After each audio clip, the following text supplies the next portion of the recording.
What challenges did Diego Rivera face?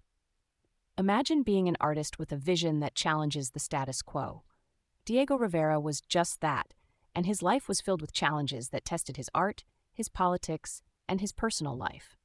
One of the earliest challenges Rivera faced was during his time in Paris in the 1910s.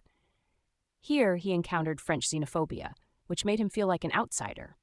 This experience heightened his awareness of not being part of the European mainstream and influenced his decision to return to Mexico in 1921, where he became deeply involved in the Mexican Revolution and the country's new political and artistic landscape.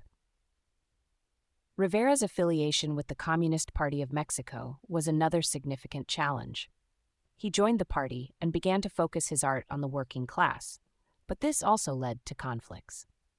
In 1929, he was expelled from the Communist Party of Mexico, and it took multiple attempts for him to be readmitted. His fourth application was rejected, but he was finally accepted back into the party in 1954 after Frida Kahlo's death. One of the most famous controversies surrounding Rivera was the destruction of his mural, Man at the Crossroads, at the Rockefeller Center in New York. Commissioned by the Rockefellers in 1932, the mural was intended to depict the social and political issues of the time. However, its inclusion of Vladimir Lenin and other socialist themes sparked outrage during the Red Scare.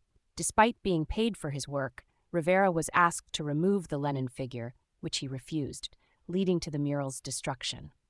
Rivera's response to this incident was to recreate the mural in Mexico City, titled Man, Controller of the Universe, with some modifications. This act was seen as a form of revenge against John D. Rockefeller Jr., whom he depicted in the new mural in a way that was intentionally provocative. On a personal level, Rivera faced the loss of his son, Diego, who died at just 14 months old. He also had to deal with the health issues of his wife, Frida Kahlo, who was hospitalized frequently. Her eventual suicide in 1954 was a devastating blow to him. Additionally, Rivera's health became a challenge towards the end of his life.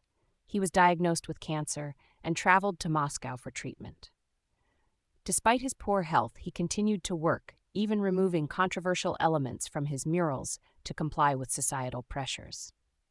These challenges, from political and artistic controversies to personal tragedies, shaped Rivera's life and work, making him one of the most complex and influential artists of the 20th century.